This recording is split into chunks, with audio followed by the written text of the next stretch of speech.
So you want to be a fighter, the most generic yet actually competitively viable class in all of D&D? Your choice. Let's get into it.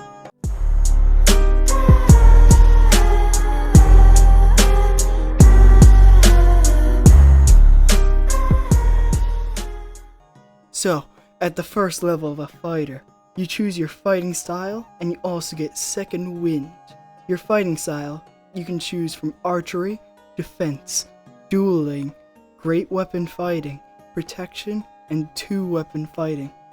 Each of these different styles have different advantages in the heat of combat, as well as that your second wind allows you to recover hit points in the heat of the battle. Though, you can only do that once per long rest, or short rest.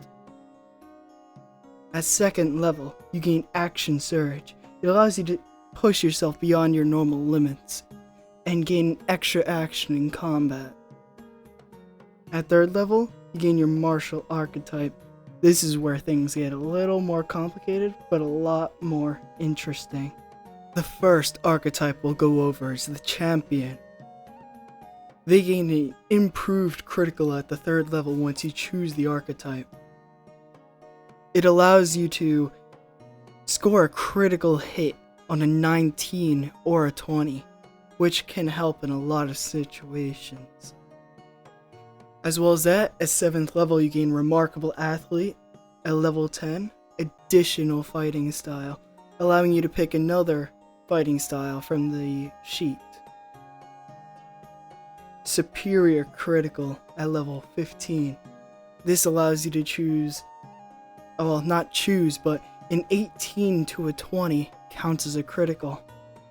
Survivor. At 18th level, you attain the Pinnacle Resistance in battle. It basically, you gain hit points, a lot like your second wind, but it's a lot more healing. Battle Master. The next archetype we're going to go over. The combat superiority at the beginning. You gain these things called superiority dices, and they can fuel your maneuvers that you gain from this. As well as that, you could use these, you can gain many different maneuvers. There's a whole thing of them. As well as that, at third level you gain Student of War, giving you proficiency in artisan tools. Well, one type of artisan tool. As well as that, once you get to 7th level, you gain a very powerful stat called Know Your Enemy. Starting at 7th level, by 1 minute of observing or interacting with a creature outside of combat, you gain knowledge on if they're superior, inferior, or equal to your guard. You can ask the DM for their strength score, dexterity score, constitution score, armor class, hit points, total class levels, and their fighter class levels. You can ask your DM and he must answer with superior, inferior, or equal to your stats. As well as that, there's improved combat superiority.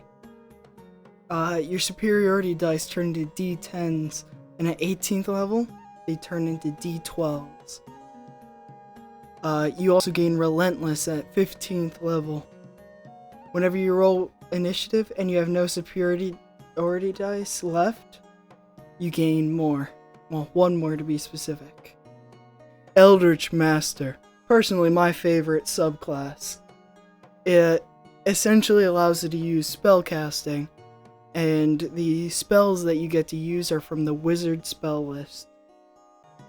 As well as that, you can make a magical bond between a weapon, and it allows it to, you can allow it for a bonus action to teleport it into your hand, and it can't be disarmed from you. As well as that, at level 7, you get War Magic. Whenever you use an action to cast a cantrip, you can make a weapon attack as a bonus action. Next, at 10th level, Eldritch Strike. At 10th level, you can make weapon strikes undercut a creature's resistance to your spell. essentially when you hit a creature with a weapon attack, you impose disadvantage on them. Their next saving throw against a spell. At 15th level, Arcane Charge.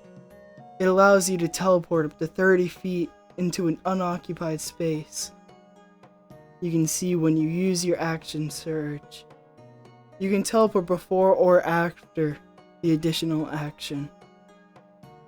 Improved War Magic at level 18. Starting at level 18, when you use an action to cast a spell, you can make a weapon attack as a bonus action. Now you might be thinking that's the same thing as War Magic.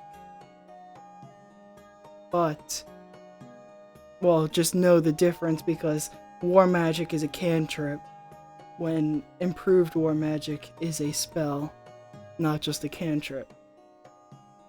That is something you might definitely want to know, because you might be planning something super epic, and then it's gonna get totally denied because you casted a spell not at 18th level. So, on to level 4. At level 4, you gain ability score improvements, where you can increase one ability score by 2, or you can increase 2 by 1. At 5th level, you gain an extra attack, where whenever you use an action to make an attack, you make 2 instead. At 6th level, more ability score improvement. At 7th level, a martial archetype feature. That's something that I already talked about. This is the 7th level one. You get it with your martial archetype. 8th level, more ability score improvement. At 9th level, you gain Indomitable. You can only use this once, but whenever you fail a saving throw, you get to re-roll it. At level 10, you gain the martial archetype feature, which is basically the level 10 unlock for your martial archetype. At level 11, your extra attack gets improved. So now when you use an action to attack, instead of 2 times you're attacking, it's 3. From now on, at level 12, ability score improvement once again. Just gotta pump up that strength. Just release as many attacks as you can. You get, at 13th level, you get 2 uses of Indomitable. Indomitable is an okay thing in my opinion. It's not like the best feature, but it's fairly good for someone who's close and personal. At 15th level, you gain another martial archetype feature. Same thing as I said before. At 17th level, your action surge gets 2 uses, and you got that at level 2. And you also get 3 uses of Indomitable. At 18th level, you gain your last martial archetype feature. 19th level, more ability score improvements. Then, at level 20, one more increase to your extra attack. Now this is actually a good level 20 in my opinion compared to like the Warlock. Come on, Warlock, extra spell slots, why? Level 20 allows you to, when you use one action to attack, you release 4 attacks. Pair that up with Action Surge, 8 attacks. I think, pretty good. I've never actually played a fighter, but reading over this stuff, I might actually use it. And if I do, I'm definitely going with Eldritch Knight, because I like my spells. It's personally my favorite, as I said. It's just, perfect. There's some other ones that are in testing. If you look on D&D Beyond, Psychic Warrior, Rune Knight. Those ones are okay. There's also the Gunslinger. If your DM would like to add guns into the game, that's definitely a good option. Psychic Warrior, pretty cool because you can do telepathy stuff. Rune Knight, your your blades and stuff, you can use runes to enhance your combat.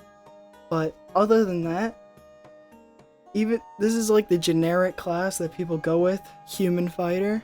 It's been used more times than I can count, but it's actually competitively like viable for combat wise. Like, compared to other classes, Ranger, I don't know why you wouldn't want to pick it. It's just it's very good.